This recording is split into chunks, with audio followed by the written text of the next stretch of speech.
Voici une application du sonar dans le domaine marin. En effet, les bateaux peuvent avoir besoin d'obtenir des informations. Une information sur la profondeur des fonds marins ou la profondeur à laquelle se trouve un banc de poissons. Pour cela, le bateau va utiliser le principe du sonar. Le principe du sonar utilise un émetteur qui va émettre des ultrasons.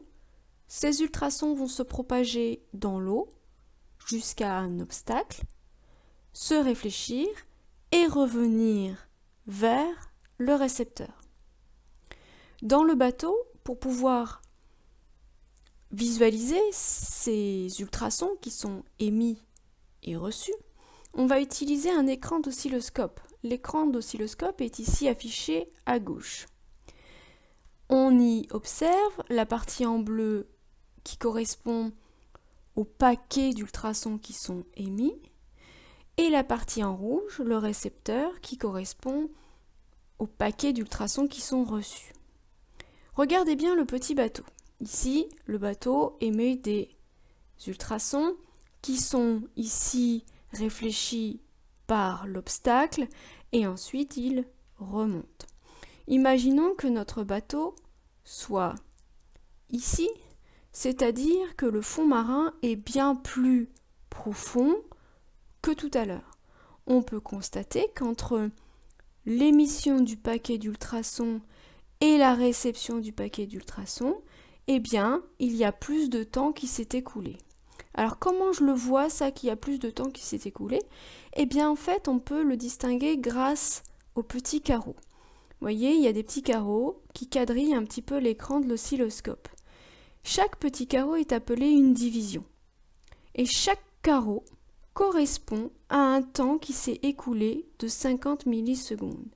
Et vous pouvez constater que j'ai plus de carreaux ici, j'en ai 1, 2, 3, 4, 5 presque 0,5, alors que tout à l'heure, quand j'étais proche de la gauche, j'avais ici 1, 2, 2,5 divisions. Pareil, si je me rapproche d'un obstacle qui est beaucoup moins profond, eh bien je vais avoir le paquet réceptionné qui est encore plus proche. Il a donc mis moins de temps à revenir. Voici un premier exemple de calcul. Nous avons la balise jaune qui est à une certaine profondeur. Le bateau, à la surface, va utiliser son principe de sonar pour déterminer la profondeur à laquelle se trouve cette balise. Il émet donc un paquet d'ultrasons. Ce paquet d'ultrasons se propage à la vitesse de 1500 mètres par seconde dans l'eau. Ce paquet d'ultrasons arrive au niveau de l'obstacle et ce paquet est alors réfléchi en sens inverse, puis réceptionné par le récepteur. L'oscilloscope nous indique que le paquet a été émis à cet instant-là et que le paquet a été reçu à cet instant-là. Il y a donc 3 divisions entre le moment où les ultrasons ont été émis et les ultrasons ont été reçus. 3 divisions. Mais que cela représente-t-il en termes de temps?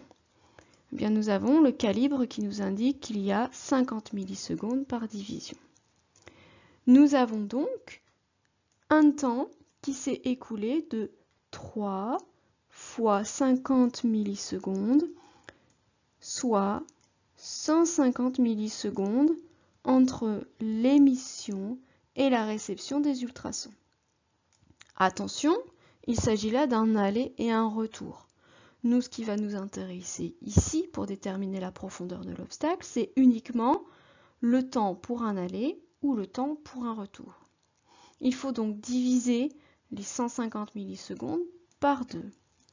On obtient donc un temps pour un aller ou un retour de 75 millisecondes.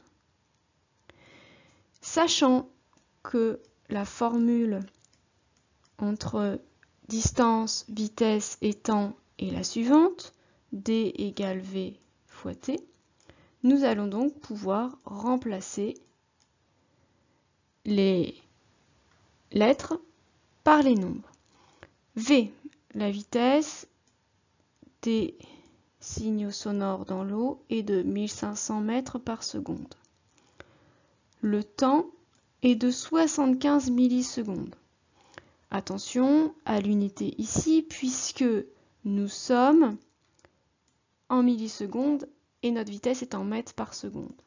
Donc on fait le choix de convertir les 75 millisecondes en secondes, ce qui nous donne 0,075 secondes.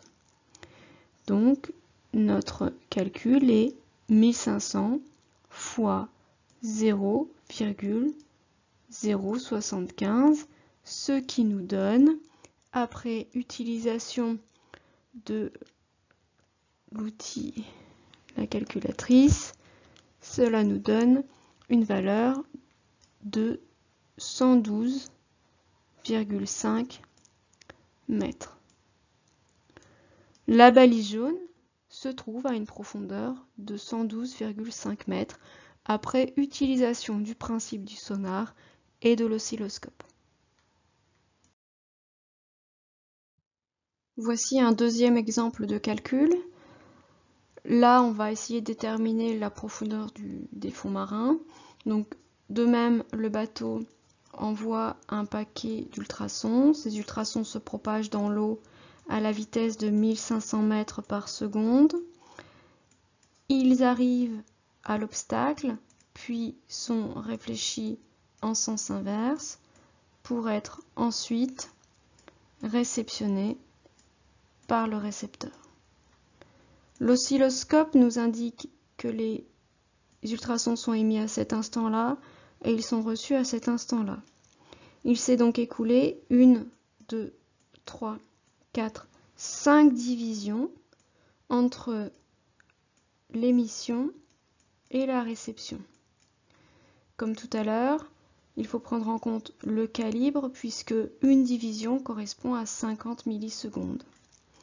Le temps qui s'est donc écoulé entre l'émission et la réception est donc de 5 fois 50, soit 250 millisecondes.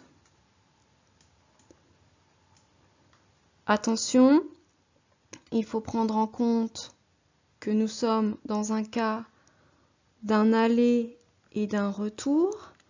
Il faut donc ici diviser par 2 pour obtenir le temps de parcours pour un aller ou un retour, ce qui équivaut donc à 250 divisé par 2, 125 millisecondes.